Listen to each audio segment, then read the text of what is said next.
Hello, my friends. Welcome to my channel. I'm Glacia Rain. I'm an intuitive life coach, health coach, and Ascension guide. And this is the video for the month of March 2022. And it's going to just be a quick one about the Ascension symptoms. So we have a really interesting month coming up. We're basically in this last phase of really being squeezed in order to make it through this next timeline jump that happens on the 21st, or roughly, around there. It begins a little before, and you could feel it before and after, but that's the key date where we are collectively making a timeline jump, right? Now, the people who are preparing for this now are going to have a much easier transition through it and then after it. So it's better to break things down yourself right now than it is to have things fall apart later. Okay, you know what's not working in your life, you know what to let go of, and you know where your resistance is. You feel frustration when you feel like letting it go. So I just want to get into the symptoms here really quick. So dizziness and lightheadedness. We're having a lot of light come in, and it's making us really tired, really dizzy, possibly vertigo feeling, and then pretty fatigued overall. And this can also be felt in the muscles, like muscle weakness. Now, symptoms of remote weapons attacks also mimic this, but would also include heart racing, so your heart speeding up, and then shortness of breath. That is the directed energy weapons. So the different Ascension symptoms can also mimic the directed energy weapons. So it's really important to know that not everything you're experiencing is an Ascension symptom.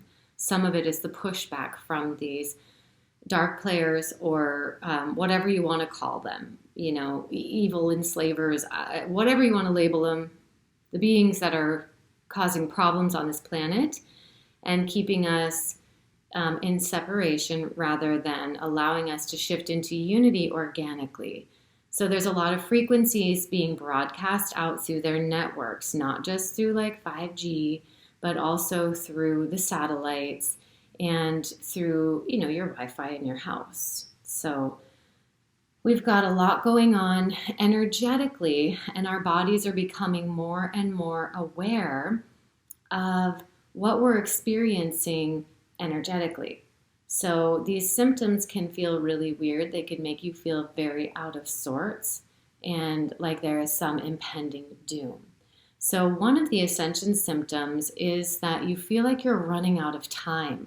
There's this sense of urgency to get onto your true path, or to figure out what to do, or to know your next move, right? And that's because we are headed closer and closer to this jump, and we have to let go of the baggage that has been holding us in this level, right? So if you think about jumping over a large creek or something like that, and you have a huge backpack on, the chances of you making it across are less likely. And if it's a bunch of stuff you don't need, say you just have a backpack full of rocks and there's a bunch of rocks on the other side, you don't need to take those with you, okay? So we get a little bit fearful that we're running out of time, that we can't have what we want, that it's too late, okay? So this is something to know. It will pass. Part of what's happening is we're dropping our old identity, the limited self, the lower self, if you will, and shifting into a broader range of consciousness that we are. So your consciousness exists all around you. It's not trapped within your body, okay? Your body is within your consciousness field. And as we upgrade our systems, our bodies become more and more aware of the consciousness around them. And also we rise up into higher levels of consciousness at the same time, okay? So there are a lot of polarized emotions too. So this is something many of you probably are noticing, that you can go from happy to sad or to angry in like a second, so our triggers, we're on the surface with our triggers, one little thing, and it's like an explosion. So it's something to be very mindful of as you're progressing through this. Now let's talk about why this is happening for a moment. Your body stores emotions in the tissue, and in particular, different organs. So the liver, for instance, stores anger. If you're clearing your liver of toxins, you're also going to be bringing up and releasing anger. So being mindful that that is something that you may end up projecting out onto others, and therefore creating a misalignment with them, and also possibly trauma for them and yourself.